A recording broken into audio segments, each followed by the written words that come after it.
hello to everybody that I hadn't seen since last year. I'm Stephanie Herndon. Most of you that I do know. Can you hear me? Check 1, 2, check.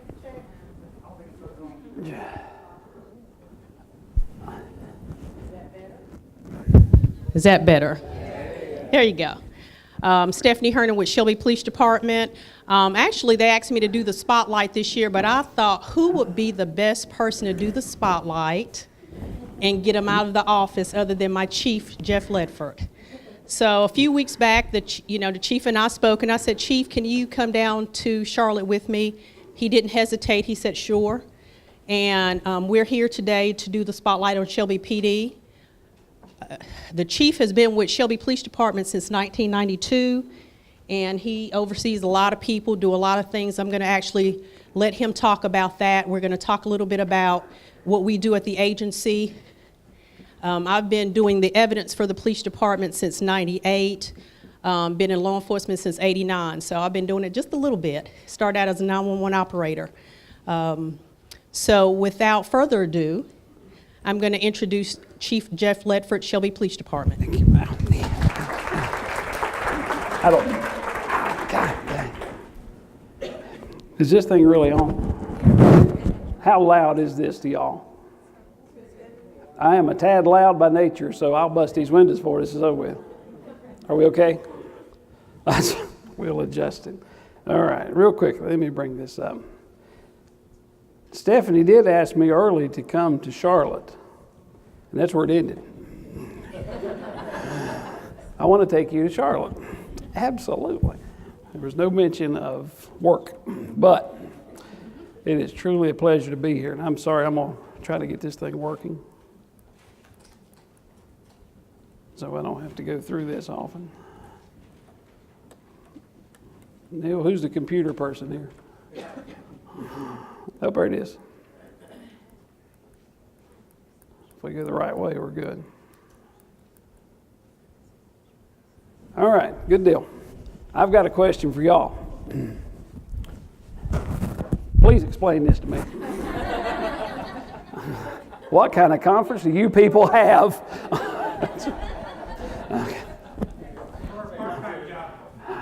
And I felt bad about wearing a purple tie, and y'all got pink stuff here. As long as y'all have fun, I'm not one to judge, so we will be in good shape.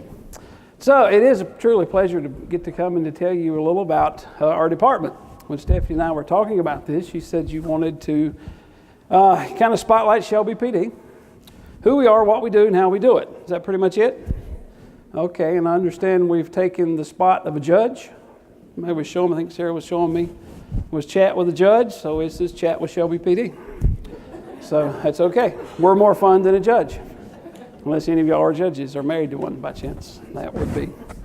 So we're going to tell you a little about our agency and a little about our folks. And I'll be the first one to tell you that if I wanted to tell you what Shelby PD is, what we're about and what we do, and one of the best things about our agency, I would march 110 people in here and go, there they are. The best thing we've got going for us are our people. And they do some phenomenal things, and I'm going to show you some of this. We did pack a lot in to tell you a little about our agency, so we're going to kind of speed some of it up. If I see you nodding, we'll go faster.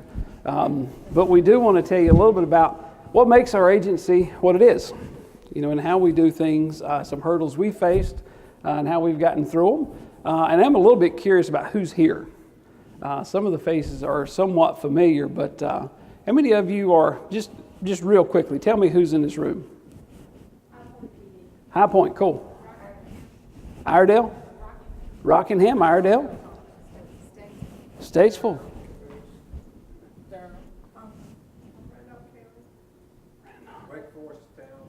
Y'all hit a lot of deer. I know y'all. Okay. Mint Hill? You stole my IT guy. Okay. You got Mike Kendall, don't you? Is he? I started saying, he's doing, no, you can't get out of that one. You took my IT guy. Smartest man I've ever known with that. Love him to death. So, who else we got? Who? Cornelius. Good deal. CMPD. Matthews. Cool. Moorhead. Ooh, you got to drive too, didn't you? Because who's Wilmington? Wilmington, yeah. Y'all are just excited. Nightdale? Where? Kernersville, Nightdale? Cleveland County. We could have carpooled, honey. Who else we got? Pitt County? Mecklenburg? Asheville, cool, okay. Whispering Pines? Who? Haywood. All right, mountain folk. What else? Reedsville, okay, that way. Wilson. You stole our city manager, yeah. It's a small world when we come here, isn't it? That's where Grant Goins went. She's got her good one. Southern Pines, cool, golf country. Who else? Bureau? Thought I seen an emblem. Okay. ABC, Liquor Police. There you go. You're popular. Yeah. We like y'all. We really do. That's good deal. Well, it's good. I'm glad we got a pretty good breakdown. There is a purpose to me asking you that question. It helps me to know who's sitting in this audience when we go to talking, because some of the things I'm going to tell you we do is directly credited to some of you guys. Law enforcement as a whole. Are we creative by nature? No. We're about boring at times. So one of the best things we can do is to take programs and take things that have worked in your world and say, how do I make that work in mine? And we've done that. We have got some great partnerships going with a lot of you folks in here. Pineville has been big. High Point. Who is High Point? Yeah, was very instrumental in a lot of what we do. Matter of fact, David Kennedy, when he come down to do High Point, he did Shelby as well. So there's a lot of partnerships in here, and as we go through this, you guys are going to see it. And we appreciate everything that we have been through together with you. All right. A little about our agency. I'm sorry, I'm hyper. I can't stand still. So, yeah. This is just a little bit about Shelby PD and what we do. We serve about 25,000, so we're not small, but we're not too big. We're not CMPD. So we don't have 1 million people, but we got 25,000 or so. Obviously, y'all know what happens in the daytime when people go to work, that doubles. And then at night, when they go away, it shrinks down a little bit. We run 75 sworn officers on our staff. We have 15 civilian positions and 20 that are part-time. So we have 110 total people in and out of our agency. Just some more about this. We do run a take-home car program.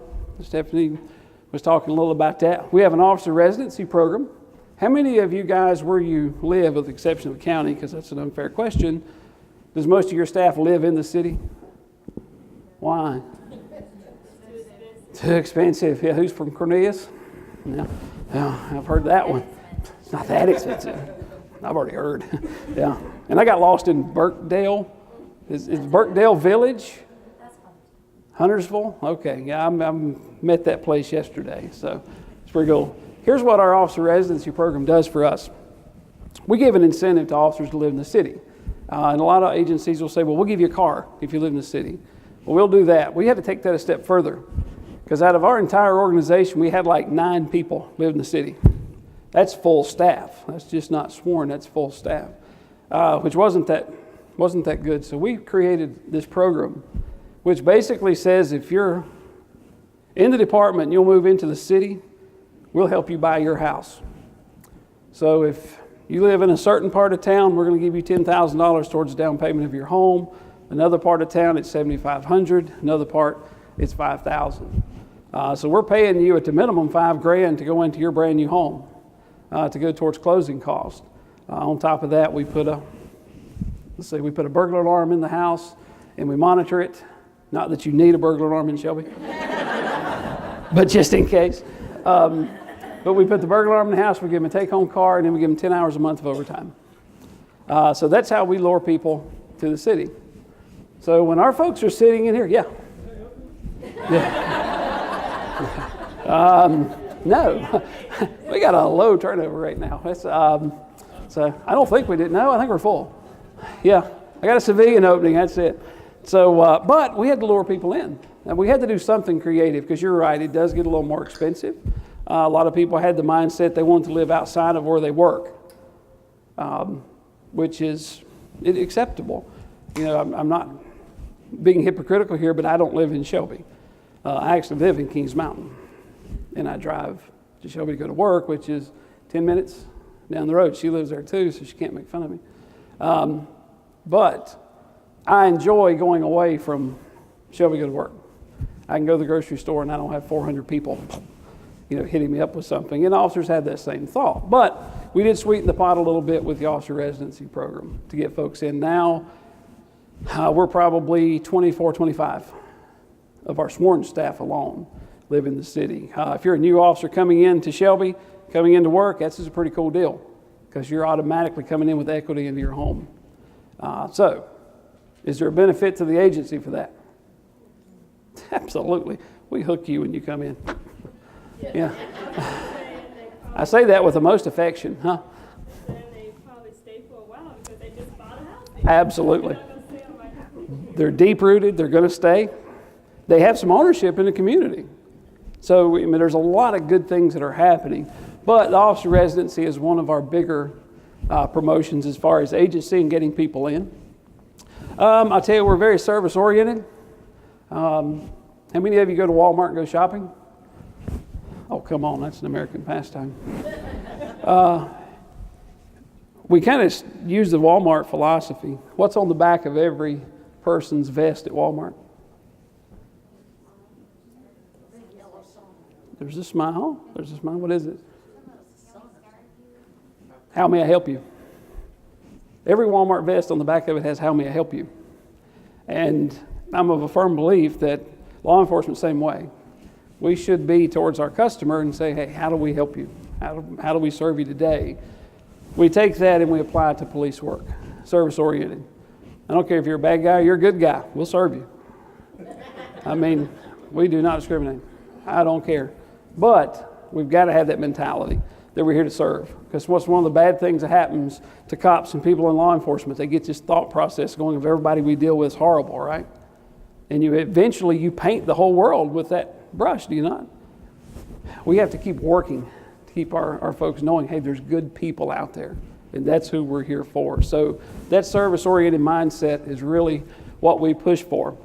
And just a sadder note, since we began, we've lost 2 officers in the line of duty. That's not counting the ones that we've had shot. But we have lost 2. Unfortunately, both of those were chiefs.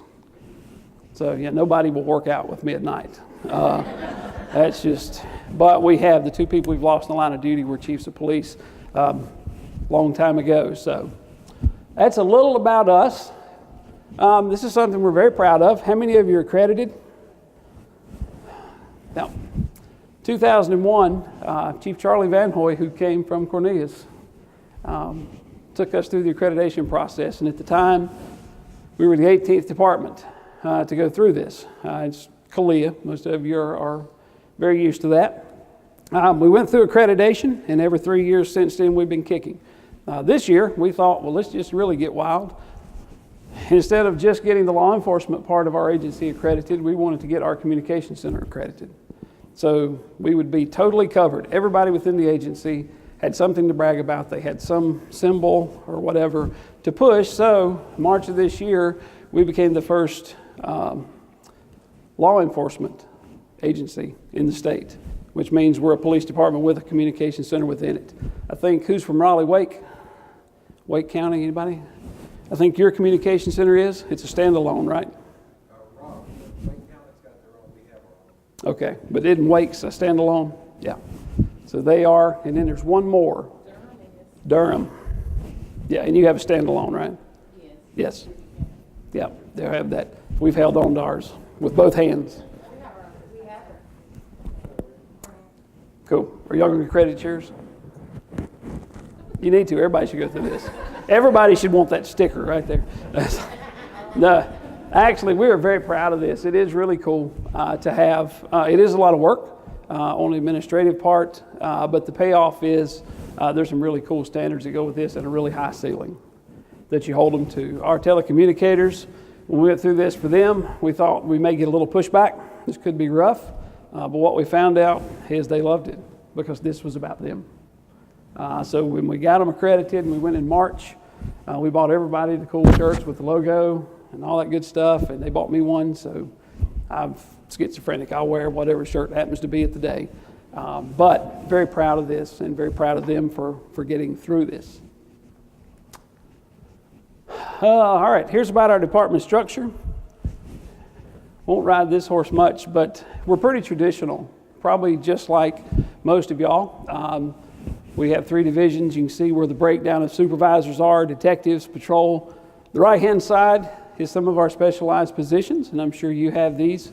Your own CSI, narcotics, canines, traffic, crime prevention, problem policing, school resource, DARE. Everybody has an acronym. And then we divide them up. But this is pretty traditional, and you'll see by here, that's our layout of our hierarchy. One thing we didn't want to do is we didn't want to get so specialized. Here again, this is a law enforcement thing. We tend to give everybody a specialty. And if you spread everybody out, what happens? That person over there has no clue who this person over here is. So we wanted to keep everything as much as we could pretty traditional, that you fall under one of these: operations, criminal, or professional standards. And then it tiers down. So we didn't have a lot of breakout. Service division, that's our communication center and our civilians. But we wanted to stay very traditional in what we were doing, so we didn't have too much fragmentation. Our operations division, Captain Steve Knipe is over that. There's a little about these guys. I would tell you that as far as you just seen the org chart, how many of you have the hierarchy chart in your organization? It starts with the chief and then it comes all the way down to the bottom. One thing that I've learned in our organization, easiest way to tell